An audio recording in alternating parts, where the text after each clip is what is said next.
And this next segment is going to highlight other ways that Densho empowers people to keep the story alive. We're going to hear from Barbara Yasui, a longtime Densho volunteer and community member, as well as her father, Homer.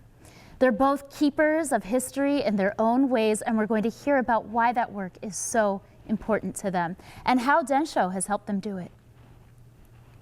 So you have spent years of your retirement researching the family history, collecting documents, annotating documents, writing stuff about our family. Why is that so important to you?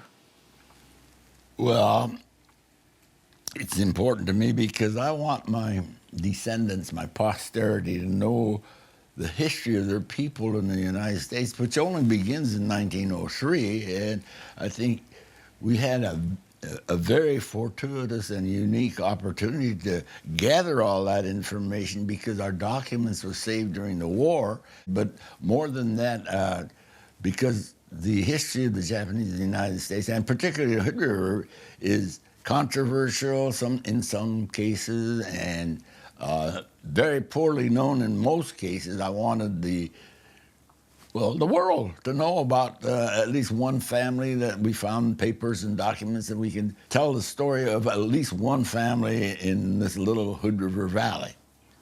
Well, and I appreciate it as somebody who did not live through it, but has only heard the stories. Yeah. And this has been really meaningful to me and to members of our family.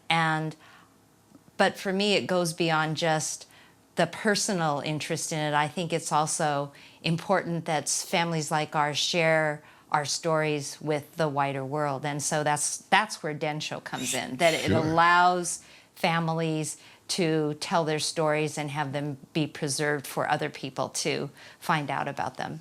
So during the past year, you and I have been involved in a couple of Densho projects. So the first one was that we had a grant to do some oral history interviews with some of the Nisei here at the Lakeshore. Yeah. And you were one of those interviewees, and along with 11 or 12 other people.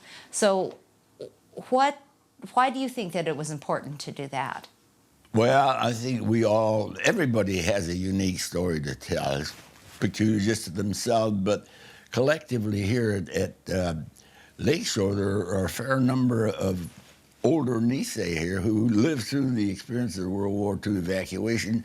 And, in just a few more years, we're going to be gone, and these stories are going to be lost forever unless somebody collects it, Like I was telling you, some people poo-poo history and laugh at it, but I say, where would we be if we didn't know the history of Jesus Christ or Mahatma Gandhi if somebody didn't write about it or tell about it? So when people say, well, who cares? I care because I want these stories to live. Okay. Yeah. And the other project that we have been involved in with Densho this year is boxes of family documents, artifacts, and photographs that have been in storage for years. And we inventoried them and then offered them to Densho, and Densho took us up on that offer and came and looked through the boxes and essentially took them away to be digitized and scanned. So why do you think it's so important to have organizations like Densho to do that kind of thing? Well, in this particular case, the collaboration between the Densho and the Oregon Historical Society, I think, was more than fortuitous. It was really a great opportunity because Densho is interested in documentation mainly of the Japanese-American evacuation. Yeah, I think I also agree that it's a wonderful collaboration, and I feel like it's doing a huge service to our family in that there will now be a place where the digitized documents and photographs and artifacts will be housed, where anyone in our family is going to have access to that. That's right. But even more important to me, because of my background in education, is that those documents and artifacts are going to be accessible to researchers, to authors, to artists, and particularly for me, to teachers and educators to be able to use them for their students. And so, one of the things that I've been helping Densho with is to develop curriculum and teacher workshops. And so it's not only doing a favor to our family and preserving our own family history, but it's preserving it in a way that other people can have access to it. And so I think that's also really, really important.